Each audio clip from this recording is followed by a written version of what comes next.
Hi, everyone. Welcome back to another episode of the Mama Project podcast. I have an awesome guest for us today. It's taken a couple months to get this on the books, but you'll know why. She's a doula and a pelvic floor PT, so she is on call sometimes when it comes to birth. And as you all know, as moms, birth is completely unpredictable. So I'm so glad I have her on to we're talking about the topic of visceral manipulation today and how it is used in pelvic floor injuries like prolapse and even diastasis and even treatment of, period issues.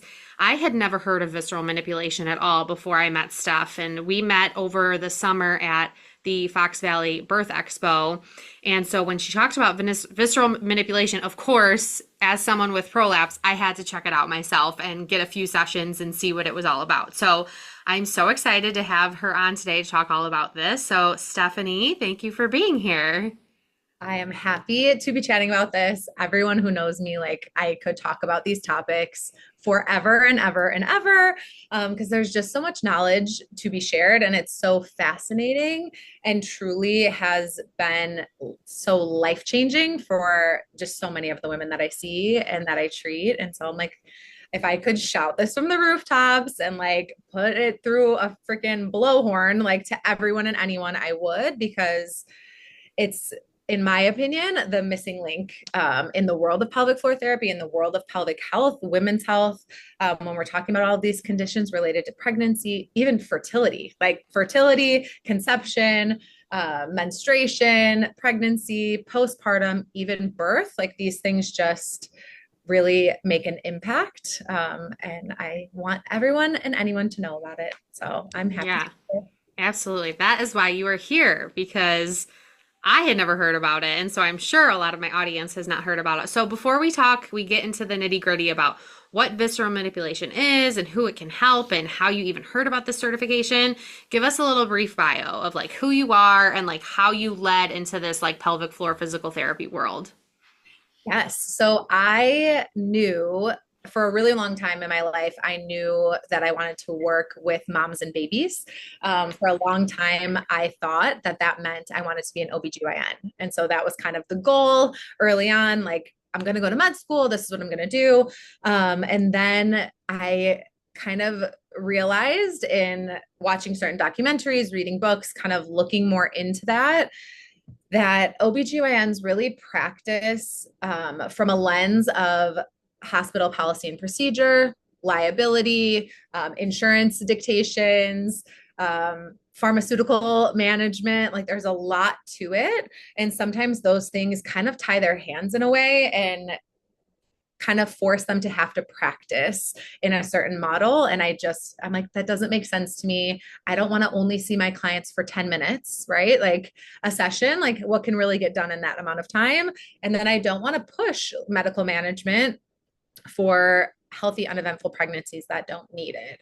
And so at the time, my counselor in school was like, well, have you ever heard of women's health, physical therapy, pelvic floor therapy? And at the time, I was like, no, never. Like, why would I?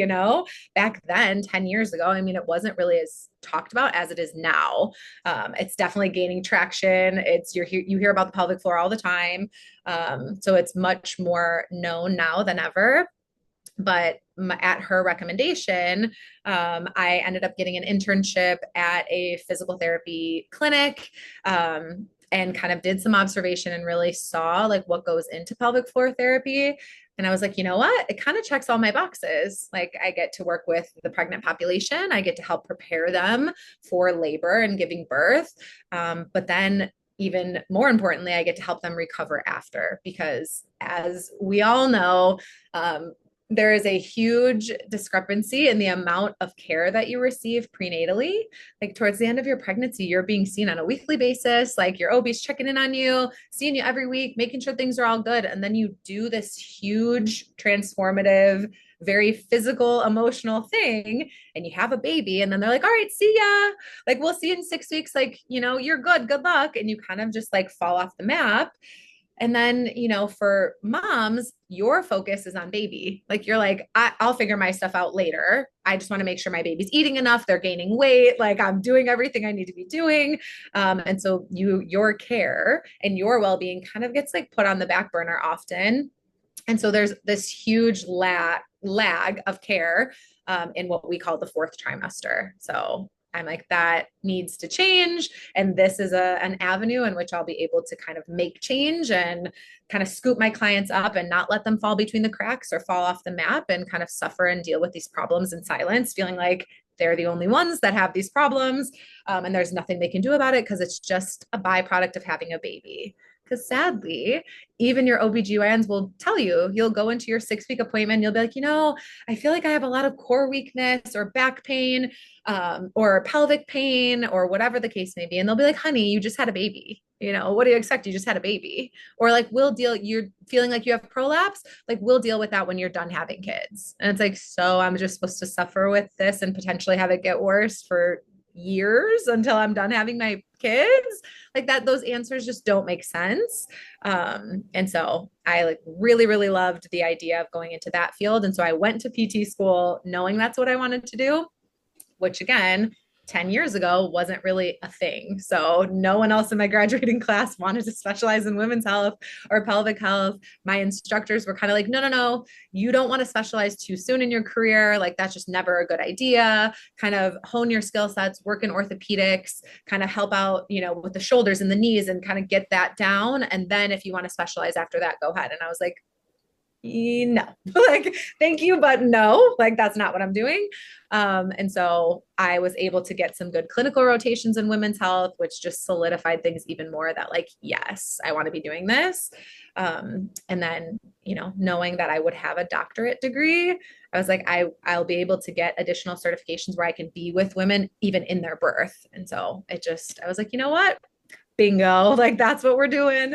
And then we'll just see how it goes and go from there. And it's quite literally the perfect dream job for me. So Yeah, yeah. amazing, amazing. So before we hopped on, I asked you how long you were PT. You said 11 years, and then Steph's also a doula, so she said she did that shortly after. But Stefanie also has a very specific, like, specialty certification called visceral manipulation. So you got that, you said around the same time. Talk about how you even heard about it in PT school, like who was your mentor, how well known is visceral manipulation like in the PT world, and like why have I never heard about it? Like being like a pregnancy and postpartum coach for the past, 5 years or something like that, being with PTs and all of that, I just feel like I've never even heard of that before. Why isn't it widespread? Yes. So visceral manipulation was founded and originated in Europe, actually in France. And so in Europe, I mean, everyone knows about it. It's so well known. Everyone receives it. It's kind of like their first line standard of care for medical ailments. Whereas here, it's like, okay, you're complaining of constipation. Your primary then sends you to a GI specialist who takes forever to get into. Then you get in to see them and they're like, okay, we have to do a colonoscopy. And then you do that. And then they're like, everything looked fine on your colonoscopy. So I guess maybe you just have IBS. And that's where they're like, you could take Miralax if you want to, but that's like the extent of it. And so there's never an answer of like, well, yeah, I know I have IBS. Clearly I'm suffering from constipation, but why do I have it? Why is this happening? And what can I do to heal the root cause of that? So I'm not just putting a Band-Aid of Miralax over that to like get me through. Obviously my body's trying to communicate something to me. And so the basis of this work is really listening to those messages of the body, finding the root cause of these symptoms, which often stems from these higher level structures, like the organs, the arteries, and the nerves. So, which I'll talk a little bit more about that a little later. But I was very lucky to be exposed to visceral manipulation very early on in my career when I was a student. Off on my clinical rotation, I had a clinical rotation that was women's health and NICU. And my clinical instructor at the time, one day we had like a little bit of a lag in our schedule. And she was like, I'm really starting to go down this path and really starting to learn this technique, this hands-on therapy technique called visceral manipulation. And I was like, oh, what is that? I've never heard of it, sounds really interesting. And she was like, well, it's kind of hard to explain, which it is because it's all anatomy, right? You're talking all about anatomy. And so if you don't know a lot about anatomy, it can be very like over the head. But she was like, it'll be easier for me to explain it to you if I show you what I'm talking about. And so she didn't ask me any questions about myself or my medical history or anything. She just started palpating my abdomen and my abdominal wall. And she was like, oh, she's like, you have quite a bit of tightness and restriction in a ligament that's called the uteral sacral ligament. So on my right side, which she didn't know this because I didn't mention it to her, but at the time, every time I would get my menstrual cycle, I would get this intense burning in my right SI joint where it was like unbearable because nothing took it away. Like I would roll on like a lacrosse ball. I would try to release it, with massage, with stretching, anything, and nothing really touched it. And she was like, this ligament, comes off of the posterior aspect of the uterus. And then there's one on the right, one on the left, and they kind of go back and they insert into your sacrum, into your low back. And she's like, in between those two ligaments is where the rectum is. And so she treated my right uteral sacral ligament. It took her all of 3 minutes. And never again after that day did I have burning in my right SI joint. And I mean, it was like debilitating for me when I would have it. It was just so painful. You couldn't get comfortable. Like it really affected me. And the fact that she was able to completely wipe that out for me so gently and in minutes, I was like, oh, there's something here that I need to pay attention to. And so I kind of put that in my little memory bank because I was still a student and trying to finish grad school. And then right when I finished grad school and I started taking my pelvic floor level 1 classes and really moving through that curriculum, because shocker, in PT school, all of PT school, you get maybe 1 lecture on women's health. Like it's not something that's like discussed, even though it's very much relevant. Like everyone has a pelvic floor, So right? crazy. Yeah, that's so well, that's like it's like personal trainer certifications and there being like one section of one chapter on pregnancy and postpartum. Yeah. Where like So I took like, an entire oh, certification yeah, dedicated to that, like this right? matters and this is important, but the way they feel about it and think about it is like, well, yeah, and if you're interested in it, like you can take extra stuff about it.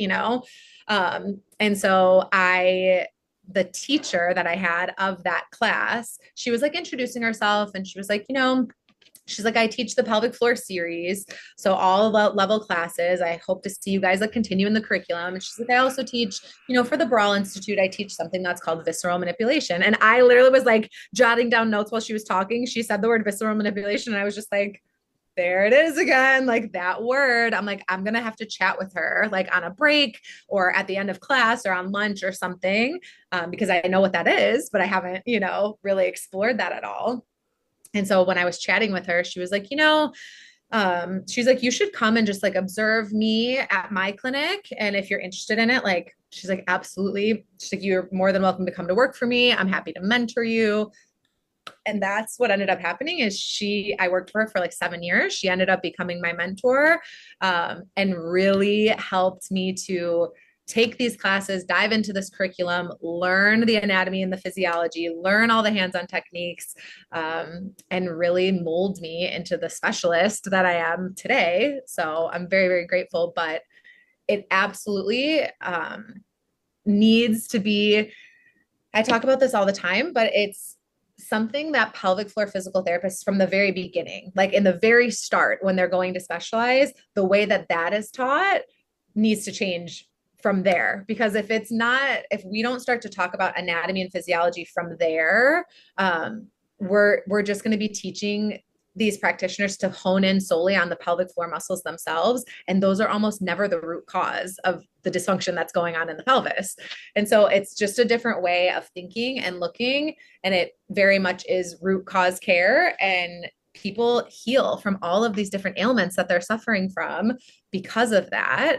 And unfortunately, so many of us are just missing the boat, but we don't know any better because that's like what we're taught out in these classes and outside of school. So it's like it needs to be revamped from the inside out.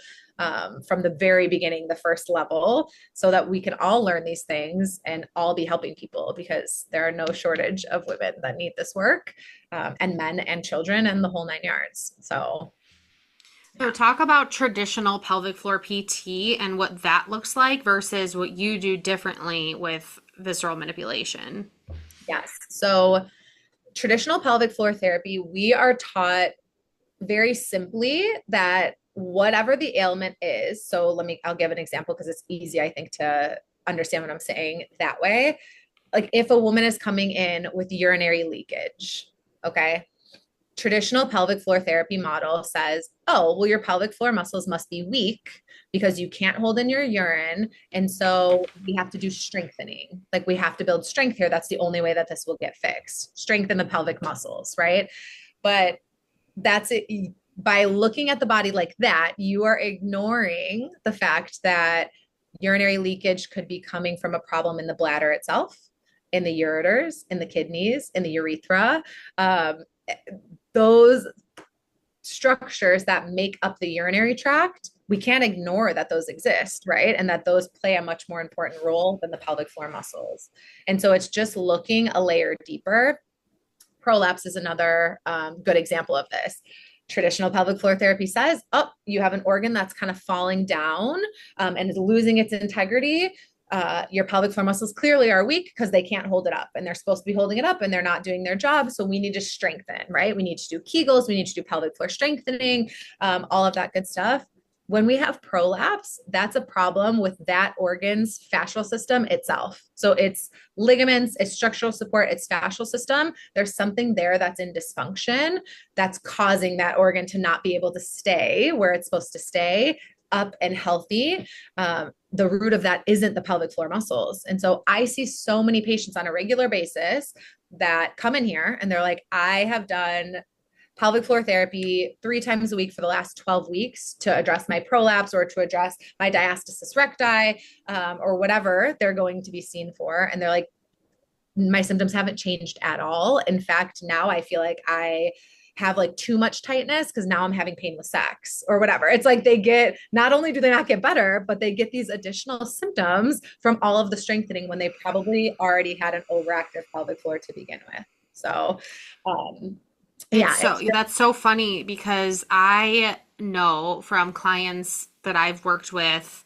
and just women in general and like prolapse, I'm in some prolapse support groups on Facebook or whatever, that these women are like, I was just told to do Kegels, do Kegels, do Kegels, but like Kegels aren't helping because strength isn't always the issue, right. right? And a weak pelvic floor could be weak because there's too much tightness. So it's not like the traditional way of just saying like, oh, there's probably weakness here, we have to strengthen. It's like, well, what if there's weakness because there's so much tension that the muscle can't fire appropriately, right? Because it's too short. It's so, yeah.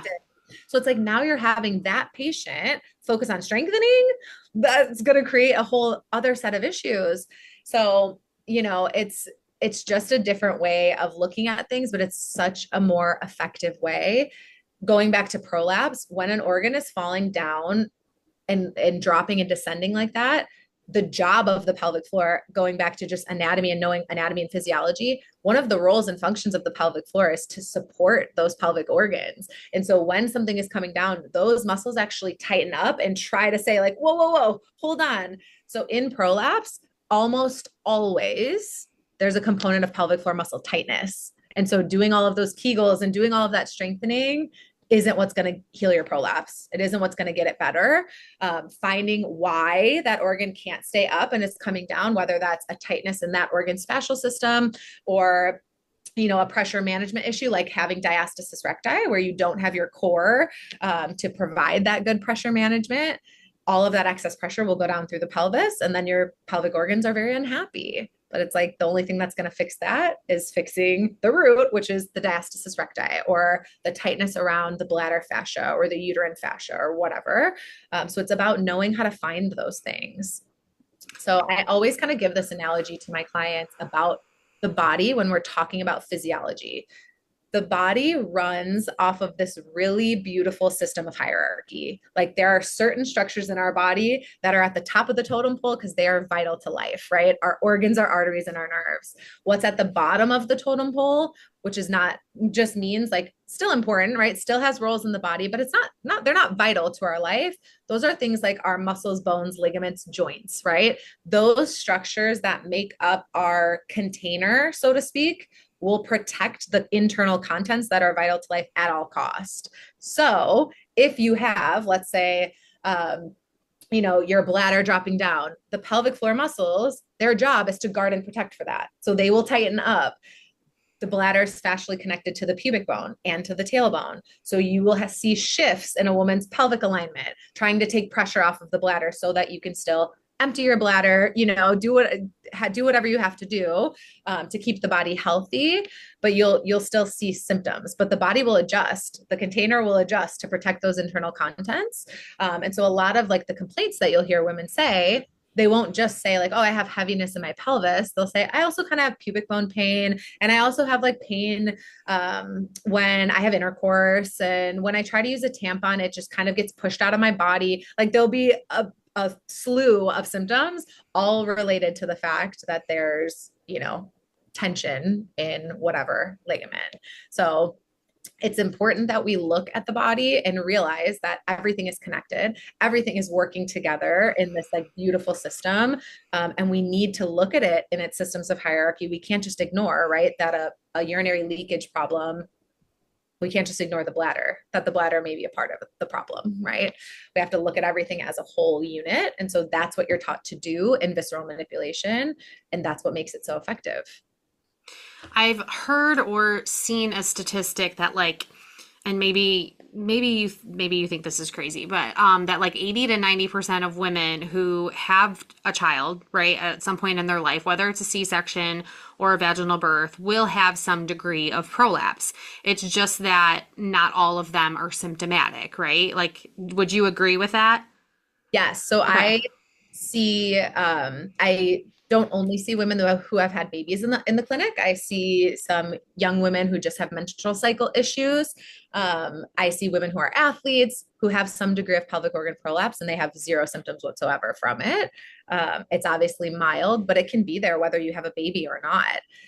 The way that the pelvic cavity is set up, like everything in the body has a purpose and it is called a grand design for a reason. The uterus is made to lay over top of the bladder like this.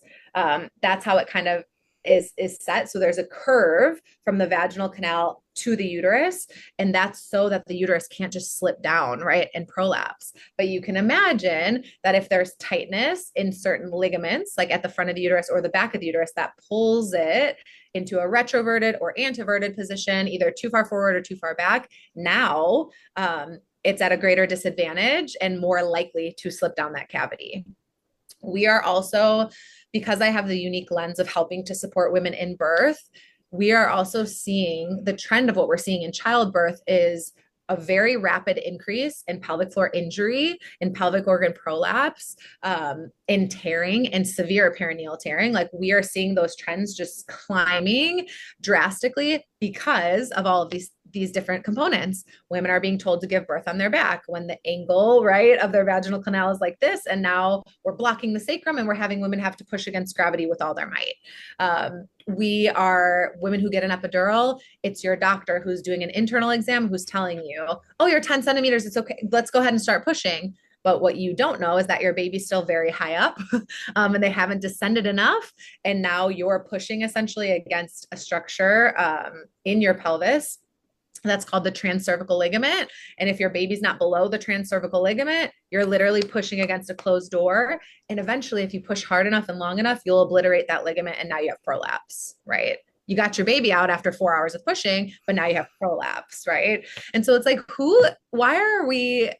what is happening here where we're instructing women to do these things? Like we've like lost the concept of physiologic birth.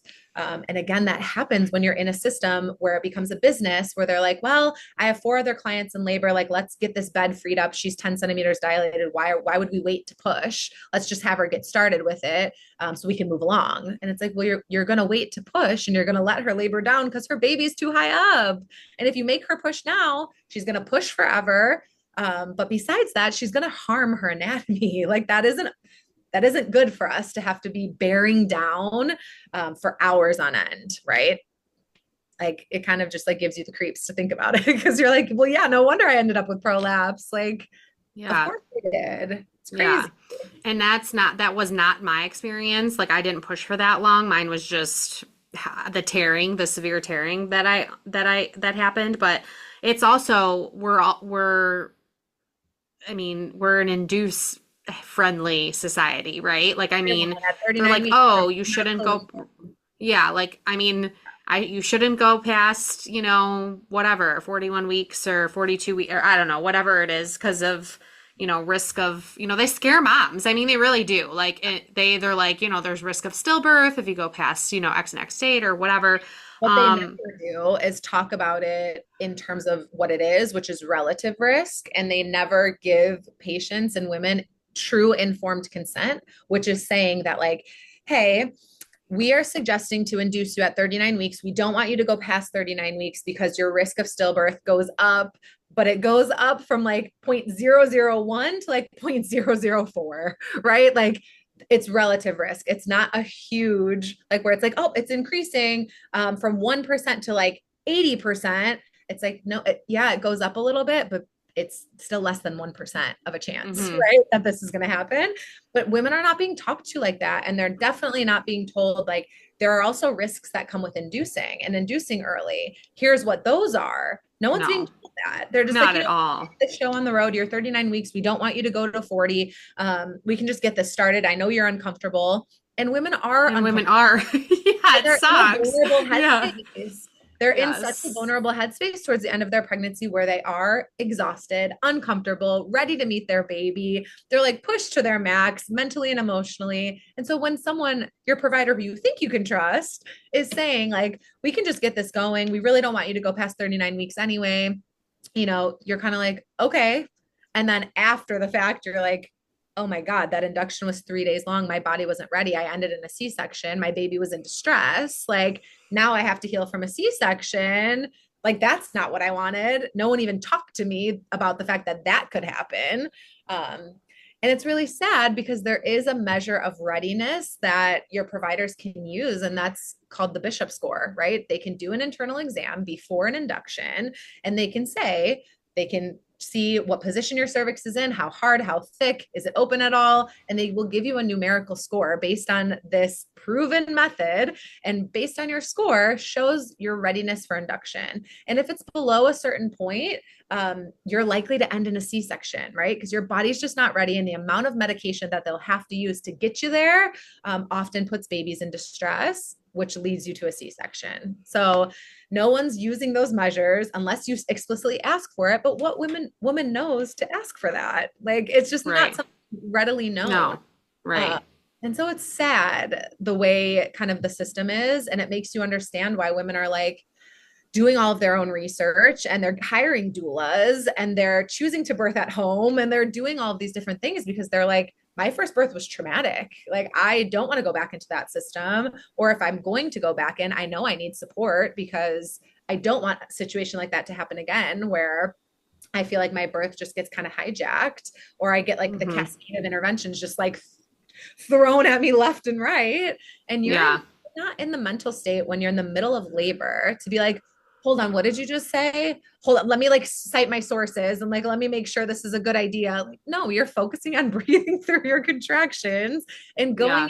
internal as you need to. And so it becomes very hard to advocate for yourself or to question things in those scenarios, especially when you're in more of an active labor pattern. It's just like the odds are stacked against you. So Yeah.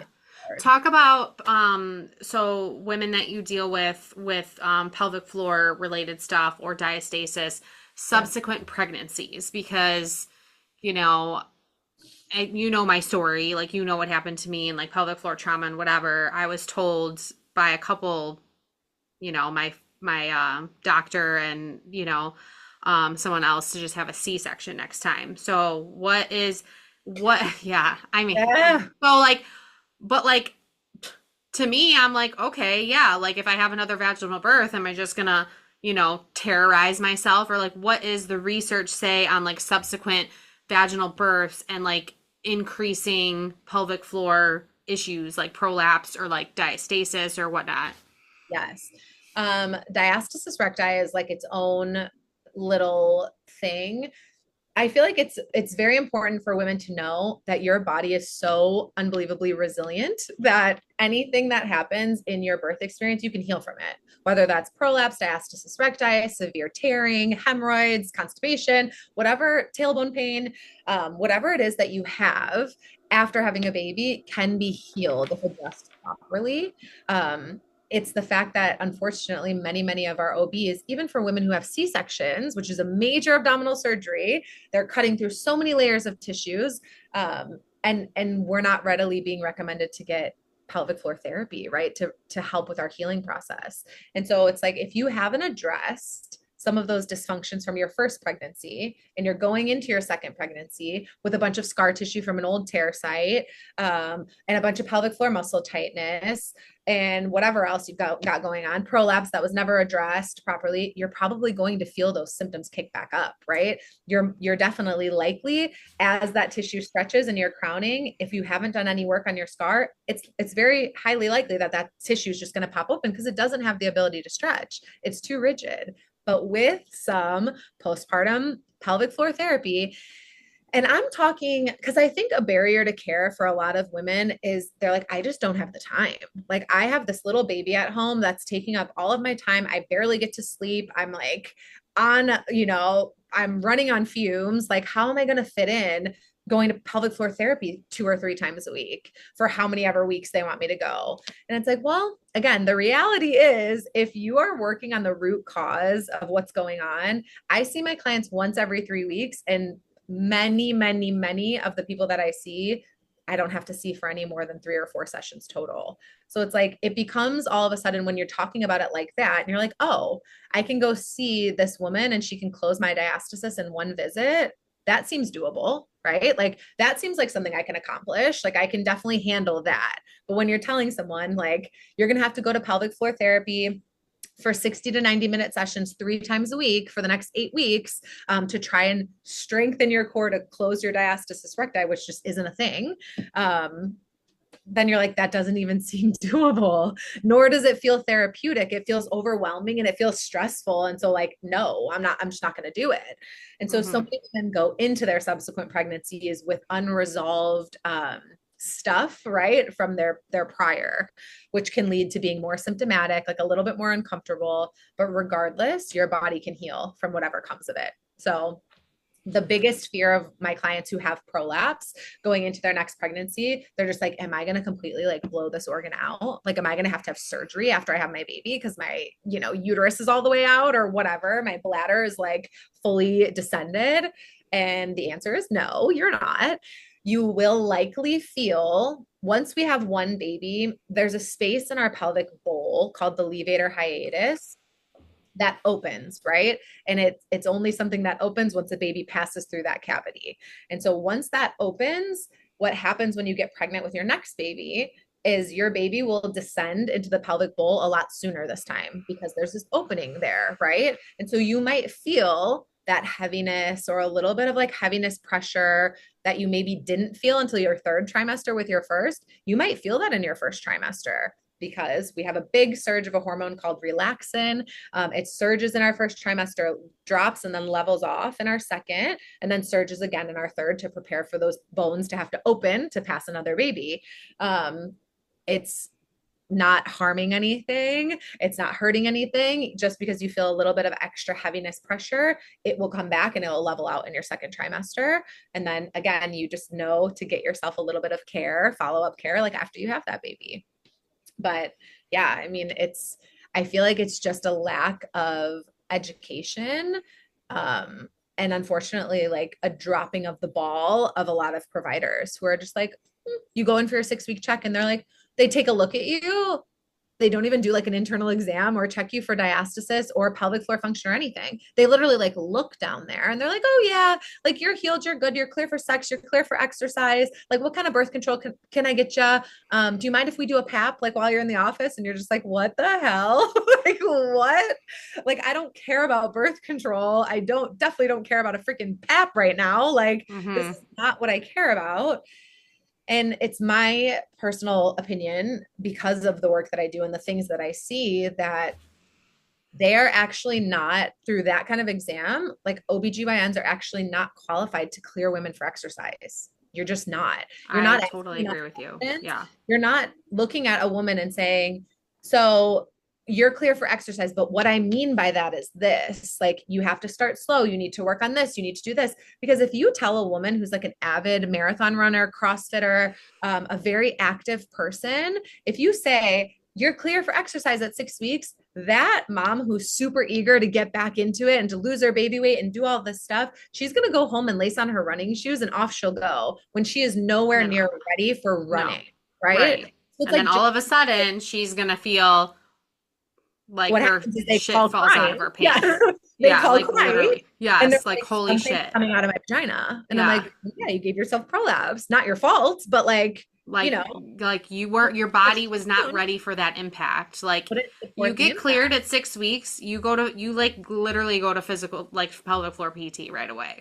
Like, Because yeah. that's the guidance on return to activity, especially if you're like more of a high level where you're trying to get back to like weightlifting, CrossFit, running. Like those are higher level skills Yeah. where you really need to build up to that nice and slow. So I'm like, Yeah. we're doing a lot of harm by OBs just giving this blanket statement of like, you're clear for sex and exercise. It's like, you can maybe tell them that It's they're clear for sex and like to have things in the vagina, fine. Um, but clear for exercise, like she could have prolapse. You didn't even check for it. And right. clearing Right. her for exercise, like, no, no, no, no, I no. was having so like I didn't get cleared at my 6 week visit, but when I went back for a 12 week visit, I had been working out the whole time, even though I wasn't cleared, because like I knew there was stuff I could do, right? As a pregnant and postpartum coach, whatever. And so when I went back at 12 weeks, she was, yeah, you're cleared. Oh my God, like you look great. And I was having prolapse symptoms. And I was like, I don't feel doesn't, great. I was like, yeah, I'm like, I definitely feel like my shit's falling out. Like, doesn't my bladder look a little prolapsed? And she was just like, should I fit you for a pessary? That was it. You're Like, that like, was it. And I'm just like, taking and it I knew, over. but like, I knew better. And like, but most women don't. They'd just be like, okay, I guess. Like, you Yeah. know? Yes. So it's like there's women just all the times DMing me, literally panicked. Like Yes. Well, 4 weeks postpartum, 6 weeks postpartum, and I'm just like, I feel yep. bad for them. Oh my gosh, I know because it Yeah. creates so much anxiety. Like women will call me, they're scared to lift their kid. They're scared to lift the laundry basket. They're scared to lift the groceries in the house. Like they legitimately feel like they're going to cause permanent damage to what they have going on. So it creates such a quality of life issue and these physical things that we go through when we're postpartum 100% contribute to our mental health in postpartum as well. If you were this healthy, active person and now you're postpartum dealing with prolapse, afraid to even lift your kid in the car seat, that's going to affect your mental health like big time because you're like, I'm debilitated. I can't do anything. And that is very sad to someone who doesn't know like you can heal from that. So we need to be doing better. For years, before I was a business owner in my own right, when I worked for someone else, I was like, okay, all it's going to take, right? Because this makes so much sense. And like, why aren't OBGYNs? Because the lowest back then, right? This was 10 years ago, but the lowest referral source for pelvic floor therapy was OBGYNs. And I'm like, this doesn't make sense. So I'm like, I feel like I just need to go in and do like a lunch and learn or talk to them and explain like what we do and why they need to be referring everyone, right? Every person in to Yes. get at least an initial evaluation. And so I came up with what I thought was like the most brilliant idea ever. And I was like, you know what? I created this document that on the front it said, and I was like, hey, just give these out, just hand these to your patients at their 6 week check. Like you don't have to explain anything. It's just like a handout. You're giving them information. They can do what they want with it. But the handout on the front, it said, if you're experiencing any of the following, and then it was like heaviness in the pelvis, low back pain, pain with penetration, hemorrhoids, whatever, just like a laundry list of pelvic floor therapy symptoms, right? Diastasis recti, core muscle weakness, and the list goes on and on.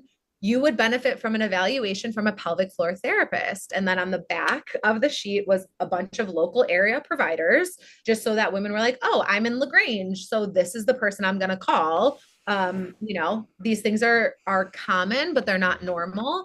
So I'm like, this saves you guys from having to like go through a whole spiel, talk about pelvic floor therapy, refer. I'm like, you can simply just give this out to every woman, and then they can look and be like, oh, I actually do have heaviness in the pelvis. And I am having some like constipation and hemorrhoid issues. Like, I'm going to reach out to one of these providers who's close to me in my area. And it makes women feel less anxious because they're like, oh, like this is common. Other women deal with it, but it isn't normal and I can do something about it. And this is my action step, like this is what I can do. So I thought like, oh, this is genius. Like it'll be so easy for them. It won't add more work to their plate. Like it's something they could actually do and give to their clients. And it just like never happened. Like it never transpired into anything. And so then I very quickly pivoted my mindset to marketing to providers is not really the move. It's marketing to moms, right? Like marketing to the consumer, to the person who's experiencing these symptoms. It's like, that's who I need to be talking to, not the providers who are not going to share the knowledge or do the referrals. It's moms and women themselves. So Yeah, and like, then how do you reach them or like get your right. services out there? And thank God, like my clientele, it just happens organically because we just talk to other women. Because you're like, this was so debilitating for me when I experienced it. I don't want another mom to feel this way. Like, I'm just going to start talking about my story, or I'm going to share in my local moms group that, like, I went and saw this woman and she closed my diastasis recti, like that. Or she changed my life and my prolapse is not an issue. And now I'm back to weightlifting and like I feel so much better and happier and like back to myself. And so it's word of mouth is like the biggest means of getting women to know what I do and to come in and see me. And then they have such a good experience themselves. And then they go and spread the word and do the same. So thankfully that's how it works, because otherwise, yeah, it's like, how do you get this? You can try to post educational content on Instagram. You can try to do all of these things, but it's just like, it's hard. Mm-hmm. Different Yeah. thing for someone to experience what you do than for you to just like talk about it. So What do women do if they're not like if they don't have access to a pelvic floor physical therapist who is specialized in visceral manipulation? Because I yeah, feel like how do you even find someone in your area who has that specialty? there like isn't many people at all who Mm-hmm. have the specialty. But I always have clients like reach out to me. I can look and see if there's anyone that I know. I have, like sisters of my clients who live in like North Carolina who are like, hey, do you know if there's any practitioners out in this state? And I can kind of look at the provider directory and see if I can find anyone. But unfortunately, it's the best thing you can do is just to find a pelvic floor therapist that is at least willing to address the whole body and isn't just telling you to do Kegels and isn't just telling you to do core strengthening without like first addressing, right, to close your diastasis. Um, Diastasis recti is like one of the most misunderstood like diagnoses there is. Like that is by and large the number one thing that draws women in to come and see myself and my colleagues like in our clinic. Diastasis recti is a functional adaptation of pregnancy that almost every woman gets some degree of, right? It's your body's way of when your uterus comes out of the pelvis and it grows up into the abdomen to stretch and grow baby. There's organs that are there, right, that are in the way, that have to be kind of squished by the growth of the baby and the growth of the uterus. And so at a certain point of growth, the body is so smart and it says, we can't have this much compression, especially on our small intestine that are what hangs out in that lower part of the belly. And so in order to combat that, the body's like, we just have to open the front of the abdominal wall so that the uterus and the baby can grow forward and take some of that internal compression off. Because if we have too much compression to the intestines, your body can't absorb nutrients, it can't move waste, and those things are vital to life. So the body is smart enough to know to give you some kind of diastasis recti in order to give you space to grow baby, if that's what you need. And like I said, almost all women get it to some degree. Some women get it worse than others or more severe, but it can be closed and healed almost immediately by addressing that restriction that is there from the small intestine. So, and then, right, you initiate the strengthening because your core is still weak because it's been overstretched for your pregnancy and and separated for so long. The strengthening piece is still very important. Like it still has to be done, but you don't want to strengthen in a dysfunctional pattern where you're strengthening with the separated core that again, your body now can't manage the pressure that you're putting through the system. You can't fire the muscles appropriately. You don't have closure. But there are so many traditional pelvic floor therapists who are like, you know, the gap doesn't matter. It just matters like how well you can fire your muscles across the gap. And I'm like, no, the gap matters. Like the gap matters. The gap needs to be closed. Like that's not a functional way to be walking around, right? It creates back pain because your core acts as a stabilizer for your low back. It leads to GI and digestive issues because the root of it is restrictions in the intestine. So like a lot of people with diastasis recti will also report a lot of bloating that like no matter what they eat, they just get this like very bloated, distended belly. So there's a lot more symptoms, right, that come with just leaving that the way it is. And then, like I said, and like you said, when you go into then your next pregnancy with a former diastasis, it's now much harder after that pregnancy for us to close it and to heal it because it's been chronically open for years.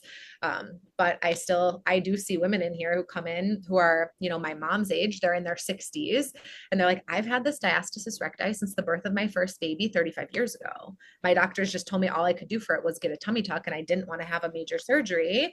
So I've just dealt with it, but I've had back pain and chronic constipation ever since. And my belly has looked like I was pregnant like this whole time. Yeah, yeah. So insecure. And they come in here and we close it, in a session or two. And they're like, jaw on the floor, like, I wish I knew about this sooner. And I'm like, oh, if I had $1 for Yeah, every seriously. person that has said to me in my career, I wish I knew about this sooner. Yeah. Like, Well, I was going to ask you, what about the women who, okay, maybe the subsequent pregnancies and they have severe diastasis, maybe like two fists, like you could put two fists in their abdomen. And I mean, I know plenty of these women, they're colleagues of mine, right? And they have gone on to get tummy tucks because they've been told that that's the only way to aesthetically close the gap. You're saying that even if women have that such severe gap, you can close their gap with Yep. visceral manipulation? Yep. Which this is another thing. I tried to go to providers and say, hey, because that is a major surgery and it comes with its own ramifications, right? Having that much scar tissue in your lower abdomen, because they cut you from your hip all the way around to your Yeah. hip. I mean, it's extensive and they pull everything so tight. Scar tissue creates a lot of excess pressure. And then that can lead to things like prolapse. And so I'm like, you potentially have just closed or fixed her diastasis, but now created pelvic pain, pulling and pain in their scar site, pelvic organ prolapse, like all of these other problems, right? And so I have I did years ago. I was like, oh, if providers just know, like we can close diastasis, like they'll stop giving these unnecessary major abdominal surgeries. But no, because No, they want because to. They make a they lot of money doing those yeah, come surgeries. on, it's a They don't want business. preventative. They don't want it. You They're know, not interested in it. They're like, great, bye bye. Like, cool. No. Um, and I was just like, whoa, like it's so eye-opening and shocking that you're like, oh, you don't actually care about preventing these women from having to have surgery because like this is where you make your money. And it's just like, it's that's it's sad. it's It's so sad. this is the reality. So yeah, it's a tummy tuck is not something that you want to just get, especially when you can close and heal this in a conservative way. Um, yeah, Wild. I know. What about prolapse? So like I've been told that you can't reverse prolapse. Like you cannot, once you have prolapse, you have prolapse. Like if you, like you can always go back to a grade one, but you can't completely reverse a prolapse. Yeah. What do you say? What about that? Is that I true? mean, we have done it many, many times. Like there are plenty of testimonials of women who will tell you that we've completely healed their prolapse. So traditional pelvic floor therapy, it's been researched like the traditional way of just strengthening, doing internal release, kind of all of that more traditional care honed in on the musculature. Literature shows that that work can reduce the severity of your prolapse by one One. grade. Yep. Yep. Cannot though, you cannot heal it. And that's just simply not true. If you work on the root cause of it, you absolutely can heal it. So Like many aesthetically, visually, you can heal aesthetically it. can heal it. Yep. What about like severe, like grade three, grade four It's grade 4 prolapse? and it's already like fully out of the body. That at that point is surgical. Like Okay. there's no way. And it's still important to get this work, right? Because you're going to go into your surgery in a better place if we've reduced all the restrictions and kind of put your tissues in a much better state. You'll do better post surgically. Your outcomes will be better. But because if you never address right the root cause, yeah, they can go in there and mesh it and sling it up and do all the stuff, but it's that surgical site is going to fail over time if you haven't addressed why, right? There's too much pressure in their pelvis. And so the therapy piece is still important, but if it's a grade 4, no, you're a surgical candidate. Okay. There's no How, bringing it back from there. yeah. What type of, so you talked about your story at the beginning with your SI joint during your cycle. What other cycle issues, that women have with their menstruation can visceral manipulation help? Endometriosis is huge because that, by definition, right, is the laying down of restrictions in the endometrial lining and sometimes, or of the endometrial lining within the uterus and outside of it. And so those restrictions respond very, very well to visceral manipulation.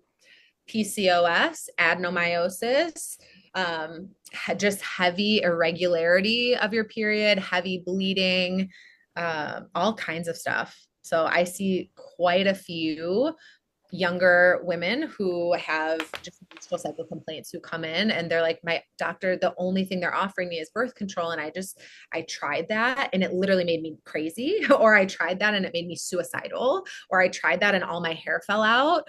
And I got cystic acne and I became depressed. Like, and they're like, I don't want to do that. And I'm like, great, because there's another way, right? Like there's another way we can address this that's going to actually help you. And so but along those same lines, if you have a lot of restriction, structural restriction around the uterus, the ovaries, the tubes, and the fascia of that system, it also affects fertility. And so I see so many women who struggle with conceiving who are like, we have tried everything. We've been trying for a year. We've done acupuncture. We've done all the things. I've changed my diet. I've done all of this stuff. And I've gone in to see and to get all these tests done. And my endocrinologist says that like, it's just unexplained infertility. There's nothing actually wrong with me or my husband. And I'm like, yep, because it's structural, right? And they can't pick that up in blood work. Like it's only picked up through palpation.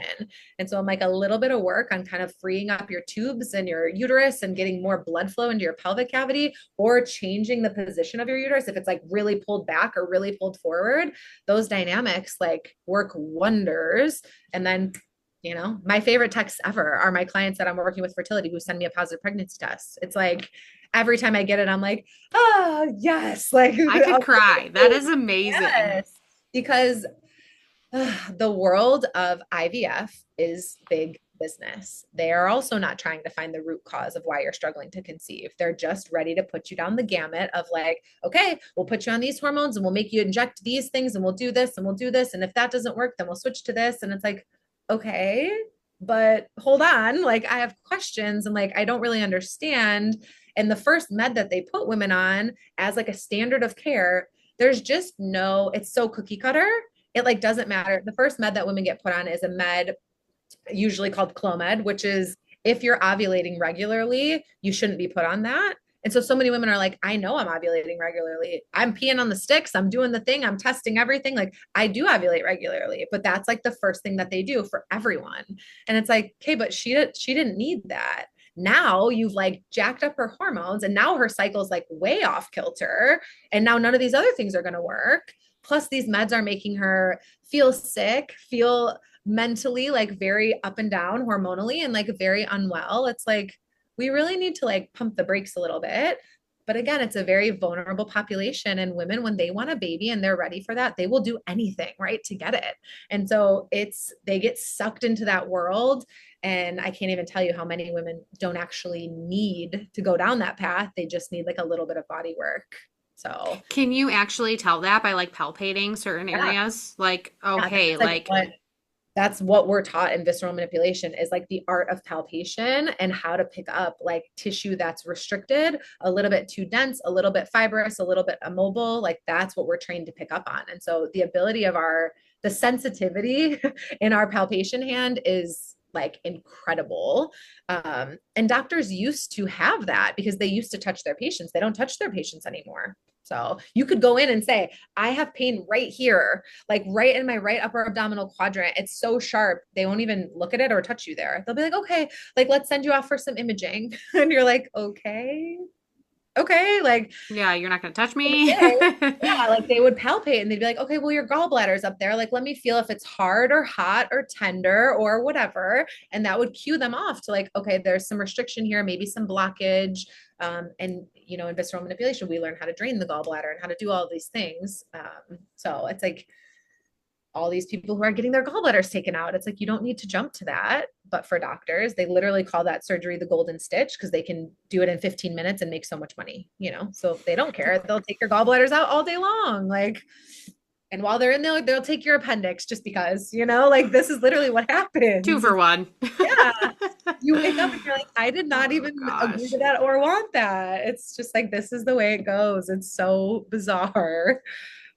Yeah. Yeah. So, So but you're also a doula, which I think is so awesome and honestly like makes so much sense with the work you do. When did you decide to do that and like how does that work complement your work as a physical therapist and vice versa?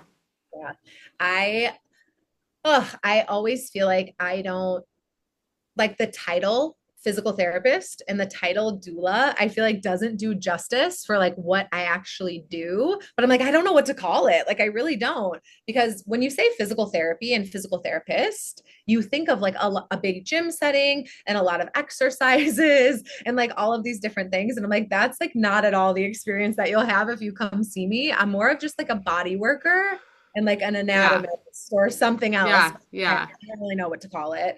But right away at the beginning of my career, what was happening was I was seeing women preparing them. I was seeing them during their pregnancy. I was preparing them to give birth. And then they would go off and have their babies and they would discharge from my schedule. And then I'd see them at, 6 weeks postpartum, 8 weeks postpartum. And I'd be like, oh my gosh, like, welcome back. Like, I heard you had your daughter. Like, how was your birth? How are you? And they would burst into hysterical tears. And I'm like, oh my God, like, what's wrong? And they'd be like, well, my doctor, like, convinced me to induce at 38 weeks because of a suspected big baby. And I was in labor for 3 days and I ended up with a grade 4 tear. I pushed for 4 hours and tore so bad they had to take me to the OR for a repair. And my baby was 6 pounds, like 8 ounces. And I'm like, oh, but you think it's going to be a one-off. And then my next patient comes in and it's the same, maybe not the exact, like they coerced me into an induction, but it was like, my doctor cut an episiotomy, like against when I said no, like against my will. And then that episiotomy cut like tore all the way into my rectum. And now I can't hold my poop and I wear a diaper every day. And I'm like embarrassed to leave my house and my like quality of life and my self-worth is like in the gutter and I can't take care of my baby because I can't even take care of myself. So it's just like, it was horror story after horror story. And I'm like, whoa, because these are women that I've worked with who had birth plans and they, prepared themselves for birth and they read the books and they took the classes and they did all the things. And then they went into their birth and like everything just went haywire. So I'm like, what's happening? And then I learned that physiology, like when you're actually in labor, especially if you're laboring unmedicated, in order for like the cascade of hormones to kind of flow, your brain to tolerate the intensity of labor, your brainwave patterns slow down. So while you're in early labor, they're still kind of normal alpha, beta brainwave patterns where you can say, like, ooh, that was a hard one. Like these are picking up. Like you can talk, you can laugh, you can joke a little bit, you can describe how you're feeling. When you get into more active labor and your brainwaves slow down to what are called delta and theta brainwaves, that is when you're like how people say you go into labor land, or like women who are like after their contraction, they're not talking, they're not uncovering their eyes, they're just like they're recovering, right? They can't speak. They can't, if you ask what they need, they can't tell you because they don't know. Like they're experiencing so much intensity that in order to tolerate that, their brains go down into the same wavelength that we go into when we're in like REM sleep, like a deep sleep state, a dream-like state. And when you're in a dream-like state, you cannot advocate for yourself. So once again, it's very difficult in that state to be like, you want to break my bag of water? Why? Like, what are the pros? What are the cons? Like, is it medically necessary? You don't have the ability to do that. So you're just like, yeah, yeah, yeah. Okay. Okay. Sure, sure, sure. And then they do that. And then that leads to like whatever it leads to. And then you have to get an epidural because now your contractions are unbearable, or you stall out and then they have to give you Pitocin, and then contractions are unbearable. So then you get an epidural. Then that epidural lowers your heart rate. Then they give you ephedrine, and it just becomes this like, where you're like, what the hell just happened?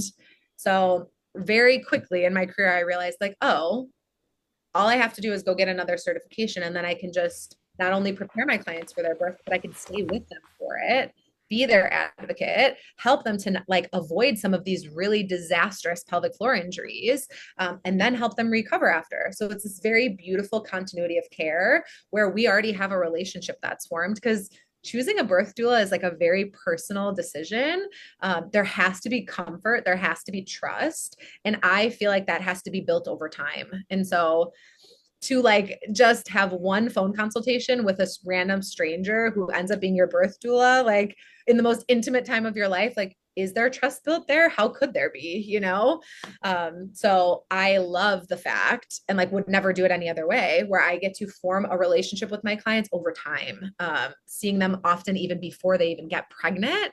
And so it's like, I know you, I know your preferences, I know what kind of person you are, I know how you met your husband, I know your kids and your kids' names, I know your birth stories. Like, I know what's important to you, and I can advocate for you and be your steady kind of foundation so that you can drop into those zones, and have your baby, right? The way that you want to and feel safe enough to do so, protected enough to do so, all of that. So, and then very quickly when I became a birth doula, I was like, oh my God, pelvic floor therapy and birth doula work is the perfect blend of specialties. Like there's no one better to be supporting a woman in birth than a pelvic floor PT. Like we come in with so much knowledge in our own right. It's like, it makes the most sense to me in the world. So I'm always like, I wish more pelvic PTs like became birth doulas too.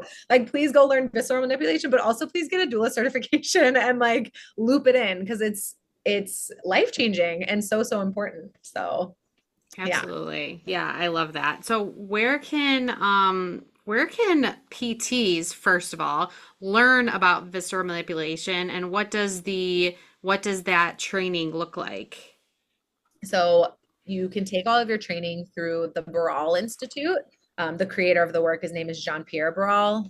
He's from France, and his whole life's work was kind of honing into this, learning about this, creating this, and then teaching it to others. And so they offer classes, visceral manipulation classes. There's 6 different classes that you can take. And you have to have like a license to do body work. So you have to be a PT or an OT or a doctor of osteopathy, or that massage therapists can also learn it. The classes are taught all over the world, and very seldom do they come to our area. So I think that's a bit of it's a lot to learn, right? The classes are 4 days long. Often you have to travel for them. There's a financial component, right? You have to pay for the courses. You have to take them more than once because it's so much information and it's very hard to learn, and you learn through practice. And so there's a lot, it's a lot of continuing education, a lot. So I still continue my education. I assist and teach all the time to help other healthcare practitioners learn how to do this work. But it's a long road of like learning it and figuring it out, but it's worth it. It's definitely worth it if you can swing it.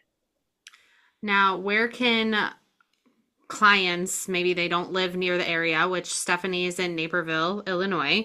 So say they're like, oh, I need to figure out if I have a visceral manipulation specialist in my area. Can they, is there like a website that's like a guide? Yes, there you can go on the barralinstitute.com, their website. They have How a do you spell that? Earral and then institute. They have a provider directory. And so I always encourage people to reach out to me because there are providers that have taken every class under the sun, but they don't actively practice, like they Okay. don't see patients. And so you have to see patients and you have to do this work on bodies in order to become good at it. And so even just like looking through the directory, it can be hard to like find someone that really like sees women and women's health and postpartum and all of that stuff. But I'm happy to help anyone find a practitioner because, like I said, there's no shortage of women who need this work. It is life changing and it's important. So there's enough. Awesome. Yes, there's enough to go around for everybody. Yeah. Where can people find you if they want to contact you? My website, you can go to my website. It's fullcirclept.net.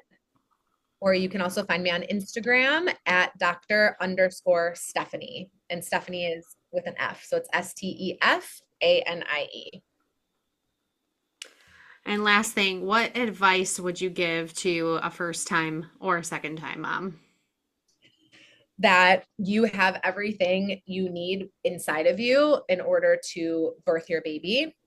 And that the most important thing you could possibly do is one, forget everything you've ever been told, right, about giving birth, because what we've learned through movies and TV shows and horror stories from other women, like let all of that go and focus on tapping into your intuition, trusting your body, learning about the physiology of birth, like all of that stuff will go so much farther than anything else.